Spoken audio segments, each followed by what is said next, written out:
masses of oxygen atom, ठीक है जी, the ratio of the masses of the oxygen atom, ठीक है जी, which combines with,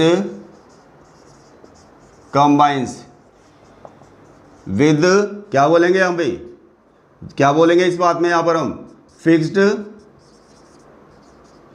mass of carbon atom, कितना है वो हमारा, आपको पता है 12 ग्राम है, ठीक है जी, 12 ग्राम है,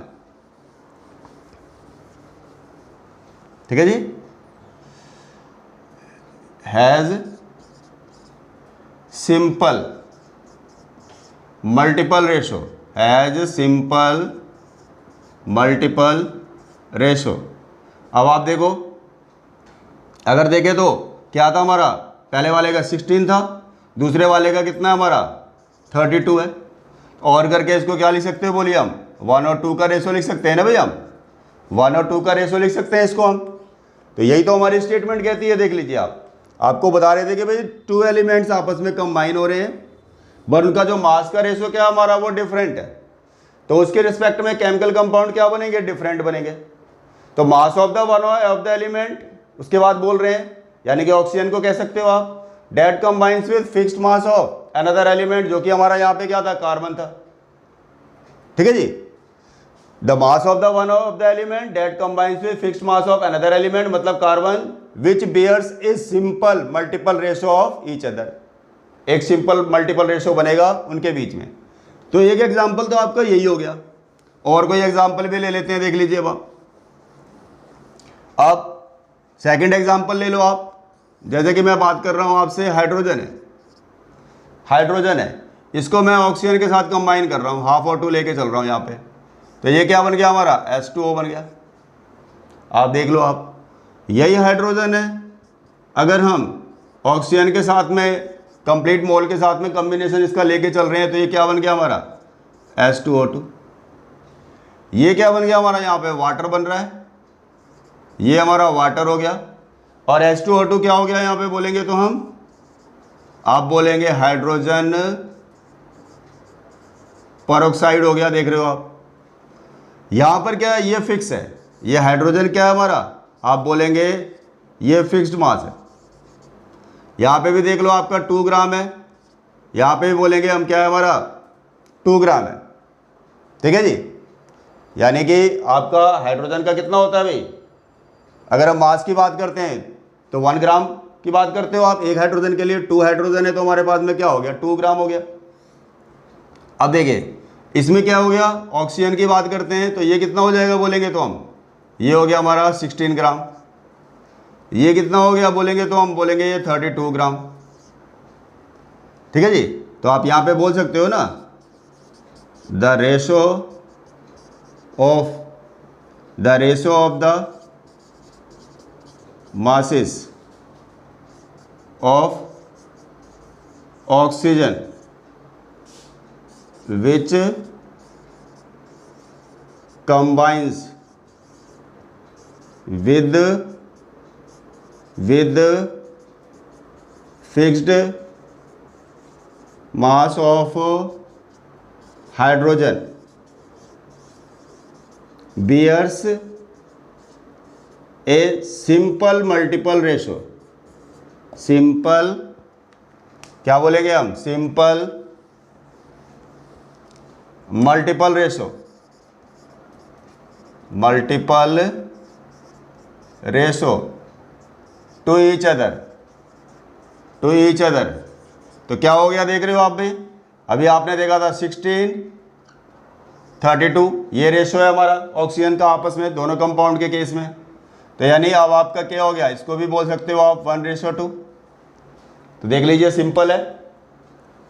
तो आपका ये सेकंड एग्जांपल हो गया, जिसमें हम हाइड्रोजन के मास को फिक्स कर रहे हैं, और ऑक्सीजन का मास क्या हो रहा है यहाँ पे भाई, डिफरेंट है, और उसी ऑक्सीजन के मास को अगर हम चेक कर रहे हैं तो आपस में क्या है, आपका सिंपल मल्टीपल रेशो बन रहा है हमारा यहाँ पर।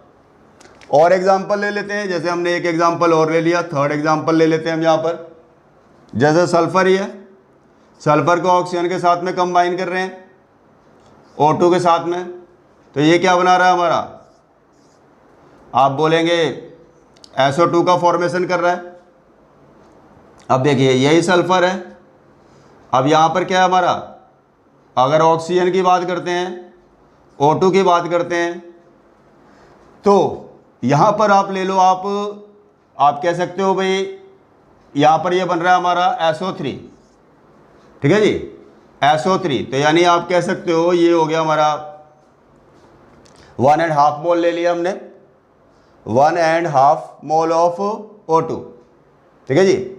तो इस कंडीशन में क्या हो गया, अगर हम देखें यहाँ पर, तो ये आपका हो गया SO3 सल्फर ट्राईऑक्साइड। इसको क्या बोलेंगे भाई हम, सल्फर डाइऑक्साइड हो गया, सल्फर डाइऑक्साइड हो गया। और ये क्या हो गया हमारा, सल्फर ट्राईऑक्साइड हो गया। यहां पर ऑक्सीजन कितना है हमारा, देखेंगे तो यहां पर या तो ये तो सल्फर का फिक्स हो गया 32 ग्राम, आप देख रहे हैं यहां पर भाई 32 ग्राम। ये हमारा क्या हो गया, आप बोलेंगे फिक्स्ड मास है। अब जो चेंजिंग आ रही है कहां पे आ रही है, यहां पर आ रही है, ठीक है जी। तो ये कितना हो गया, अगर देखें तो हम भाई 32 ग्राम, और ये कितना हो गया 48 ग्राम, ठीक है जी। अब आप देखो the ratio of the masses of oxygen, ठीक है जी, which combines with क्या बोलेंगे हम, fixed mass of sulfur bears a simple multiple ratio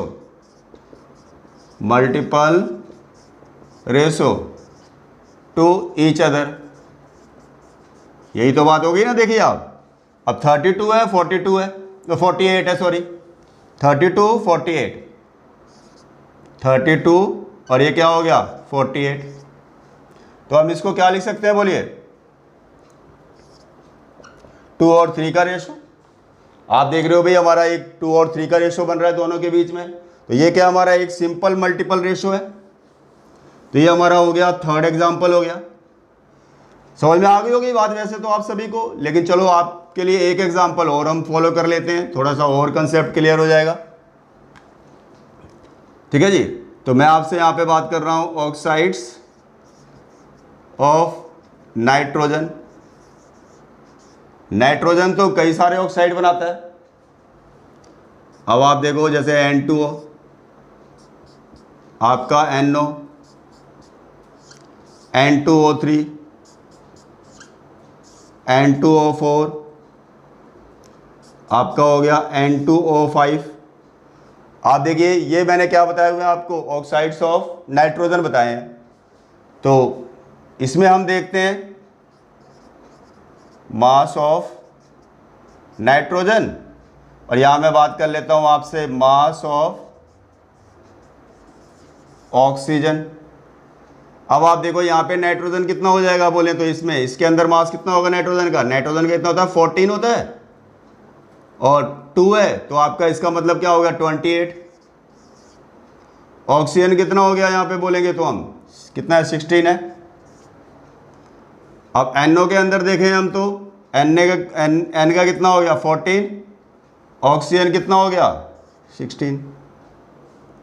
अब देखो नाइट्रोजन का कितना हो गया यहाँ पे 28, ऑक्सीजन का कितना हो गया बोलेंगे तो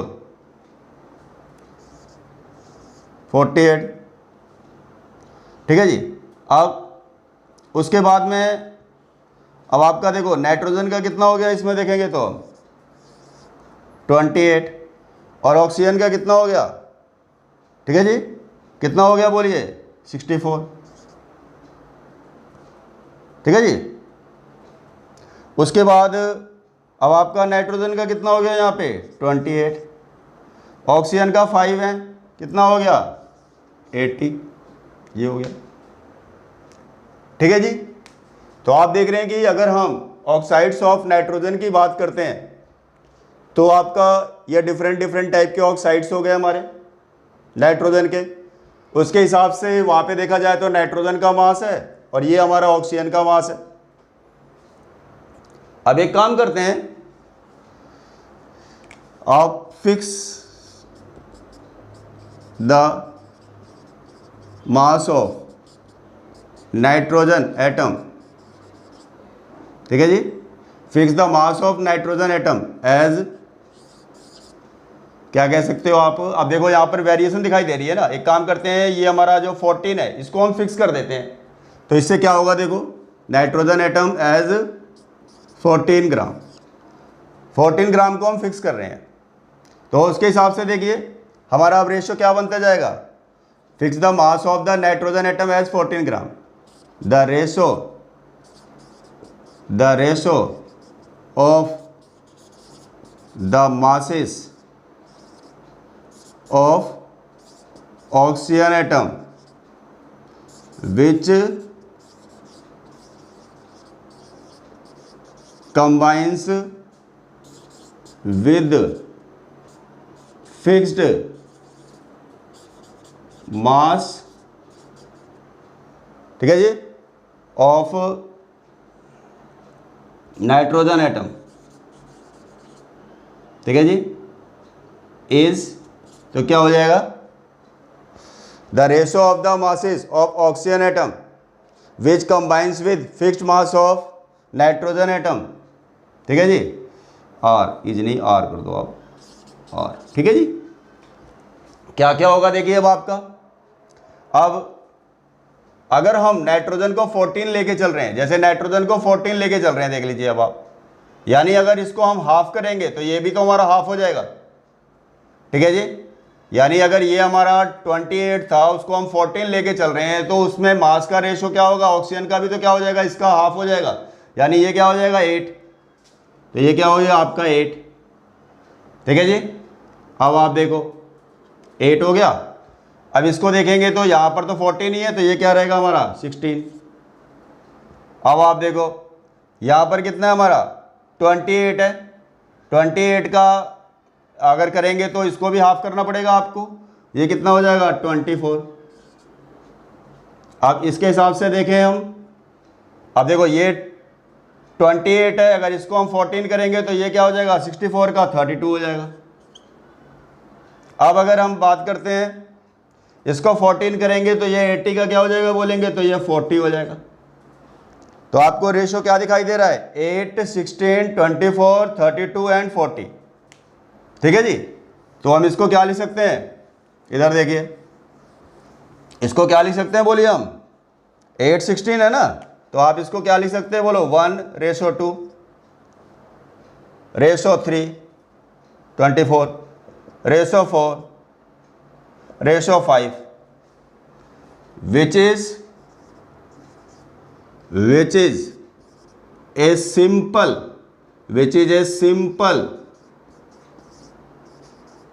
multiple ratio to each other, ठीक है जी। तो मैं समझता हूं कि इतने एग्जाम्पल्स लेने के बाद अब किसी को कोई भी कंफ्यूजन नहीं होगा किसी भी तरीके का इस लॉ ऑफ मल्टीपल प्रोपोर्शन के केस में। आई थिंक सो बात बिल्कुल अच्छी तरीके से समझ में आ गई होगी आपको कि जब हम 2 एलिमेंट्स को कंबाइन कर रहे हैं, उनके मास का रेशो अगर वो हमारे को क्या दिखाई दे रहा है, वहां पे डिफरेंट दिखाई दे रहा है। मास का रेशो कैसा दिखाई दे रहा है, हमारा डिफरेंट दिखाई दे रहा है, जिसमें वो कंबाइन हो रहे हैं। तो डिफरेंट रेशो ऑफ मासेस की वजह से उनसे बनने वाला जो केमिकल कंपाउंड होंगे वो भी क्या होंगे बोलेंगे, वो डिफरेंट टाइप के होंगे। अब उसमें क्या कंडीशन अप्लाई कर रहे हैं आगे कि मास of the one of the element क्या हमारा फिक्स है, यानी 2 एलिमेंट्स को जिनको हमने कंबाइन किया हुआ है उनमें से एक एलिमेंट का मास क्या लेके चल रहे हैं, हम फिक्स लेके चल रहे हैं। फिर जिस एलिमेंट का मास आपने फिक्स नहीं किया हुआ है तो उस एलिमेंट के मास का रेशो लेते हैं, तो वो हमारे को एक सिंपल मल्टीपल रेशो मिलता है हमारे को, and that is the law of multiple proportion. I think so बात सभी को समझ में आ गई होगी, नोट डाउन कर लीजिए आप।